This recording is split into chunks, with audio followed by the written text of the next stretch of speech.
Hello everyone. So today I'm going to be showing you how to use the private modifier. I didn't really go over it before, and so I want to explain to you exactly when to use it. First off, you don't really ever need to use private for a class because in order to make an object from a class it needs to be public. So making a class private basically means that you can't use it in any other class, which why make a class if you can't use it? And so you really only use it for variables, but there's good times to use it for a variable and bad times to use it for a variable.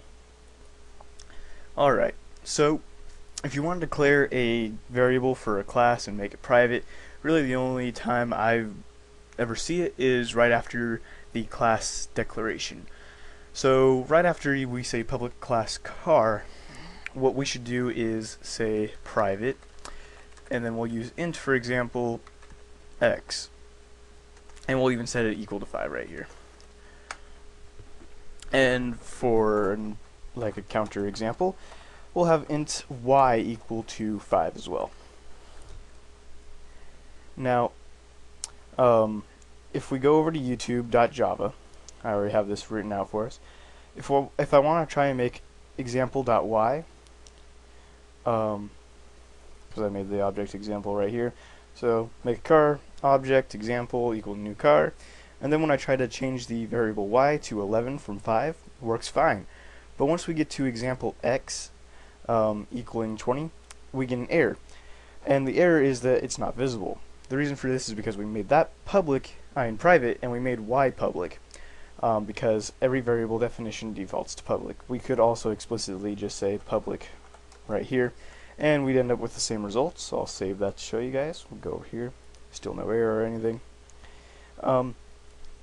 So when would you want to use this really? Why would you want to make a variable private?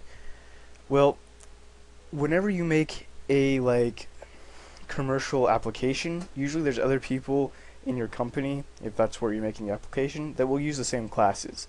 If there's more than 2 people working on a project together, usually they won't know exactly why the other class exists. They may know that they need to use it for something, but they won't know exactly how to use it. So maybe someone will go, oh, it has a variable y in it, and it's used in this function. So let's change y to do this. Oh, they have a variable x, and it's used in this function. Let's change that. Why won't it let me? That's weird. Oh well. And then they move on to something else. And you'll know the reason they can't change x is because you made it private so that they didn't change it for that function, because that function needs x to be like that. Because maybe x is equal to something from another class, and it only changes when that class for some reason does something. And that's the only way you want it. You can make it private and have it equal to something, or you could have it set to a system variable. So maybe you want it to equal whatever time it is at wherever they are, but you don't want someone to be able to change that manually. Well then, make it private so that they can't change it.